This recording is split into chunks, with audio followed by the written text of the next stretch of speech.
Hello friends, जय हिंद। मैं अपने यूट्यूब चैनल पर आप सभी लोगों को बहुत बहुत स्वागत करता हूं। दोस्तों, आज जो है मैं वीडियो लेकर के आया हूं, वह है स्टैटिक जीके से संबंधित। और स्टैटिक जीके का अगला वीडियो लेकर के मैं उपस्थित हुआ हूं और उससे संबंधित हम लोग बात करेंगे। और उसके अंतर्गत ये बात करना है कि हम लोग आज देखेंगे स्टैटिक जीके में कि भारत के जो इम्पोर्टेंट जो टॉप लेवल के जो पोर्ट हैं, सी पोर्ट खास करके बंदरगाह जिसको बोलते हैं, उसके बारे में। क्योंकि अक्सर कई एग्जामों में इससे सवाल पूछ लिए जाते हैं कि कौन बंदरगाह सबसे गहरा बंदरगाह है, कौन बंदरगाह कृत्रिम बंदरगाह है, कौन बंदरगाह सबसे व्यस्ततम बंदरगाह है, कौन बंदरगाह कहाँ पर उसका लोकेशन है, किस राज्य में कौन सा बंदरगाह है। तो लगभग 13-14 बंदरगाह ऐसे हैं भारत में इम्पोर्टेंट। हालांकि कई बंदरगाह हैं जो सैकड़ों में है करीब, लेकिन उनको हम ध्यान नहीं देंगे। उसमें से छांट करके 13 या 14 ऐसे बंदरगाह हैं जो काफ़ी इंपॉर्टेंट है, जिससे एग्जाम में, वनडे एग्जाम में अक्सर प्रश्न 1-2 पूछ लिए जाते हैं। तो उसी पर हम लोग आज बात करेंगे। तो वो जो है इम्पोर्टेंट टॉपिक हमारा है इम्पोर्टेंट सी पोर्ट। इम्पोर्टेंट सी पोर्ट को हम लोग देखेंगे जो लगभग 13 के आसपास है, 13 या 14। ठीक है दोस्तों, एक और बात ध्यान रखिएगा, ये बंगाल की खाड़ी का एरिया है, ये अरब सागर का एरिया है। हम लोग सामान्य परिचय वाले वीडियो में इस तरह की बातों को हम लोग देखते हैं, भारत के भूगोल को जब हम लोग पढ़ते हैं उस समय। तो इसी बंगाल की खाड़ी में एक द्वीप है हमारा, और उस द्वीप का नाम है अंडमान निकोबार द्वीप समूह, है ना। द्वीप समूह है जो एक केंद्र शासित, संघ शासित प्रदेश के रूप में है हमारा। इसी पर पोर्ट ब्लेयर राजधानी है इसकी, और पोर्ट ब्लेयर पर भी एक बंदरगाह है, उसको भी देखेंगे हम लोग। तो इसमें हम लोग भारत में अलग अलग राज्य में अलग अलग लोकेशन पर कौन कौन से बंदरगाह है, इसको अब हम देखते हैं। तो ये है अरब सागर के क्षेत्र, ये है बंगाल की खाड़ी के क्षेत्र, और ये है अरब सागर के क्षेत्र।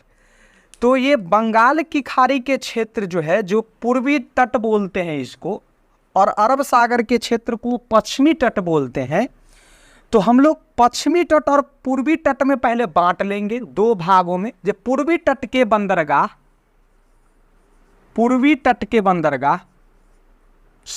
यहाँ पे तट, पूर्वी तट के बंदरगाह, और फिर देखेंगे हम लोग पश्चिमी तट के बंदरगाह, पश्चिमी तट के बंदरगाह। तो पूर्वी तट के बंदरगाहों की बात करें तो पहला नाम जो है वह लिखिए या उसको सुनिए। पहला बंदरगाह हम लोग देखते हैं कोलकाता, कोलकाता बंदरगाह। फिर उसका हम लोकेशन भी अभी दिखाएंगे। दूसरा आते हैं हल्दिया, हल्दिया बंदरगाह। तीसरा हम लोग आते हैं पारादीप बंदरगाह। चौथा वह है विशाखापट्टनम,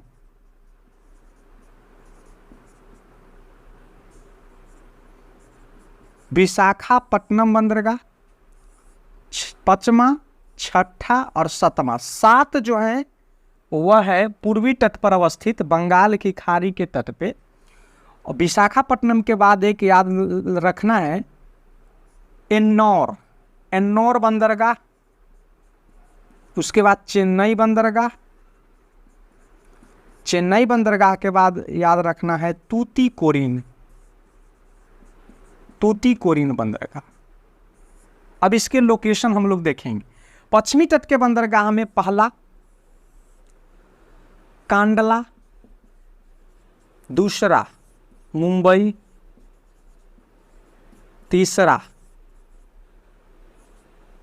नहावा सेवा बंदरगाह या JNPT बंदरगाह, जवाहरलाल नेहरू पोर्ट ट्रस्ट जिसको बोलते हैं। चौथा बंदरगाह जो है वो आ जाएगा मोरमू गोवा या मोरमू गांव, या मोरमू गांव बंदरगाह। पांचवा हमारा बंदरगाह है न्यू मंगलोर। और छठा बंदरगाह जो है वह है हमारा कोच्चि, कोच्चि बंदरगाह। चलिए अब लोकेशन पर हम लोग ध्यान देते हैं, और लोकेशन की बात करें हम लोग तो पहले आते हैं कोलकाता बंदरगाह पे। कोलकाता बंदरगाह जो है हमारा, कोलकाता जहाँ पे ये बंगाल की खाड़ी में एक हुगली नदी आकर के, और जो कहीं ना कहीं एक शाखा है गंगा नदी की, वही हुगली नदी आकर के और बंगाल की खाड़ी में मिलती है। उसी से पहले नदी के तट पर, हुगली नदी के तट पर ही कोलकाता में कोलकाता बंदरगाह है।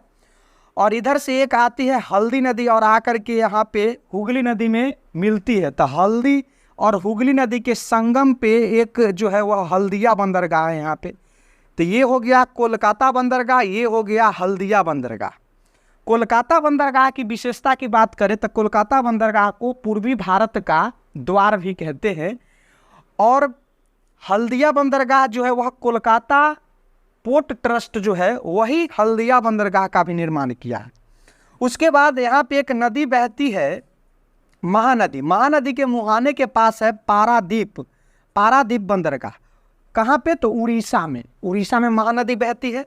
उसके बाद जो है वह आंध्र प्रदेश के क्षेत्र में विशाखापट्टनम में, विशाखापट्टनम में सबसे गहरा बंदरगाह, ठीक है, सबसे गहरा बंदरगाह विशाखापट्टनम बंदरगाह है, इसको ध्यान रखना है। और यहाँ पे है विशाखापट्टनम बंदरगाह, विशाखापट्टनम बंदरगाह। ये हो गया पारादीप, ये हो गया हल्दिया, और ये हो गया कोलकाता। ध्यान देना। उसके बाद अगर हम बात आगे करें तो यहाँ पे चेन्नई बंदरगाह है। और चेन्नई बंदरगाह मुंबई बंदरगाह के बाद दूसरा सबसे व्यस्तम बंदरगाह और सबसे प्राचीन बंदरगाह है कृत्रिम बंदरगाह। सबसे प्राचीन कृत्रिम बंदरगाह जो है वह चेन्नई बंदरगाह है। और चेन्नई बंदरगाह पर के जो व्यस्त होने के कारण उस पर बोझ दबाव ज़्यादा है पोर्ट का, इसीलिए उसको कम करने के लिए यहीं पे एन्नोर बंदरगाह, तमिलनाडु के क्षेत्र में ही एक एन्नोर बंदरगाह विकसित किया गया है। तो एन्नोर बंदरगाह भी काफ़ी इंपॉर्टेंट है, इसको ध्यान रखना है, जो तमिलनाडु में ही, तमिलनाडु में 2 बंदरगाह को देख लिया। तीसरा एक बंदरगाह तमिलनाडु में यहाँ पे जो हम लोग देखते हैं, यहाँ पे जो है वह रामेश्वरम का द्वीप है, उससे नीचे के क्षेत्र में जाएंगे तो तूतीकोरिन, तूतीकोरिन बंदरगाह, तूतीकोरिन बंदरगाह। तो इस प्रकार से 1 2 3 4 5 6 7 7 बंदरगाह जो है वह पूर्वी तट पे हैं, बंगाल की खाड़ी के तट पे। अब हम आते हैं इधर, और इधर ध्यान दीजिएगा कि यहाँ पे है ये कच्छ प्रायद्वीप, और ये है काठियावाड़ प्रायद्वीप। ये है कच्छ की खाड़ी जो अरब सागर के क्षेत्र से जुड़ा हुआ है, और यहाँ पे है खंबात की खाड़ी। तो ये कच्छ की खाड़ी जो है, इसी कच्छ की खाड़ी के तट पर ये जो कच्छ प्रायद्वीप के जो भाग हैं उसी में यहाँ पे है एक कांडला बंदरगाह। तो कांडला बंदरगाह, यह एक ज्वारीय बंदरगाह है। ध्यान रखना है, पूछता है एग्जाम में कि ज्वारीय बंदरगाह के उदाहरण भारत में कौन है, तो यह है कांडला बंदरगाह। ज्वारीय बंदरगाह क्या होते हैं? तो जब समुद्र का जल स्तर ज्वार के कारण, ज्वार आने की वजह से अगर बढ़ जाता है तो बड़े बड़े यहाँ पर बंदरगाह पर, यहाँ के बंदरगाह पर बड़े बड़े जहाज आते हैं और सामान ले जाते हैं, लाते हैं। और जब ज्वार नहीं आता है तो जल स्तर अगर कम जाता है समुद्र का, तो समुद्र के जल स्तर कमने की वजह से यहाँ का जो बंदरगाह का भी जल स्तर कम जाता है, तो यहाँ पे छोटे छोटे मतलब जहाज आया करते हैं। तो इसीलिए इसको ज्वारीय बंदरगाह, यानी ज्वार आने की वजह से समुद्र का जल स्तर बढ़ जाए और ज्वार ना आने पर समुद्र का जल स्तर कम जाए, तो उसी को बोलते हैं ज्वारीय बंदरगाह। तो ये ज्वारीय बंदरगाह, कांडला बंदरगाह। उसके बाद यहाँ पे है एक मुंबई बंदरगाह, यहाँ पे मुंबई बंदरगाह। और मुंबई बंदरगाह जो है वह भारत का सबसे बड़ा और व्यस्तम बंदरगाह है। और इसी के बोझ को कम करने के लिए यहाँ पे जवाहरलाल नेहरू यानी कि नवी मुंबई एक शहर है, उसी शहर में बनाया गया, विकसित किया गया एक पोर्ट है, सी पोर्ट है, बंदरगाह है, जिसका नाम है JNPT, Jawaharlal Nehru port trust, या इसी का नाम है नहावा सेवा बंदरगाह। उसके बाद आते हैं, यहाँ पे एक इम्पोर्टेंट नदी बहती है गोवा के क्षेत्र में, और गोवा के क्षेत्र में जो नदी बहती है उसको जुआरी नदी बोलते हैं। और जुआरी नदी के मुहाने के पास एक जो है वह बंदरगाह है जिसको बोलते हैं मोरमू गोवा या मोरमू गांव बंदरगाह। तो मोरमू गांव बंदरगाह जो है से यहाँ पे है, मोरमू गोवा या मोरमू गांव बंदरगाह यहाँ पे है। उसके बाद ये जो केरल और कर्नाटक के जो सीमा है उसी के ऊपर, यानी कि कहाँ पे, तो कर्नाटक के क्षेत्र में एक बंदरगाह है और उसका नाम है न्यू मंगलोर बंदरगाह, न्यू मंगलोर बंदरगाह। और ये न्यू मंगलोर बंदरगाह जो है यह कहाँ है, तो कर्नाटक में है। उसके बाद हम लोग आगे बात करेंगे, वेमनाद झील है, कहाँ पे है वेमनाद झील, तो केरल में। और इसी वेमनाद झील के विलिंगटन द्वीप पर अवस्थित एक कोच्चि बंदरगाह है, जो कोच्चि शहर में पड़ता है, कोच्चि बंदरगाह। तो यहाँ पे कोच्चि बंदरगाह। तो इस प्रकार से ज्वारीय बंदरगाह, कांडला बंदरगाह, मुंबई, उसके बाद JNPT या नहावा सेवा बंदरगाह, JNPT जवाहरलाल नेहरू बंदरगाह। तो दो बंदरगाह हो गया महाराष्ट्र के क्षेत्र में, एक गुजरात के क्षेत्र में, एक गोवा के क्षेत्र में, जो मुर्मू गोवा है या मुर्मू गांव। न्यू मंगलोर जो है वह कर्नाटक के क्षेत्र में, और कोच्चि बंदरगाह जो है वह केरल के क्षेत्र में। तो 6 बंदरगाह पश्चिमी तट पे हैं, ध्यान रखिएगा। 7 बंदरगाह जो हैं वह पूर्वी तट पे हैं, और पूर्वी तट पे है तूतीकोरिन, चेन्नई एन्नौर तमिलनाडु में, विशाखापट्टनम आंध्र प्रदेश में, पारादीप जो है उड़ीसा में, और कोलकाता और हल्दिया कहाँ है, तो पश्चिम बंगाल हमारे जो स्टेट है, राज्य है भारत के, वहाँ पे है। तो दोस्तों ये इस प्रकार से लोकेशन के साथ इस जब नाम को याद रखिएगा तो अधिक समय तक आपको याद रहेगा।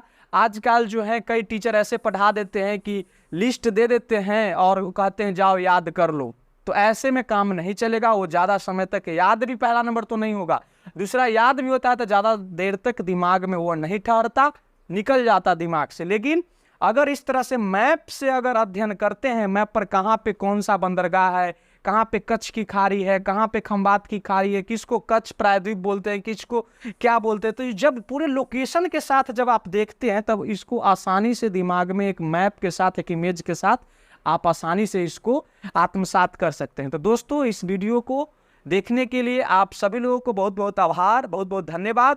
जय हिंद।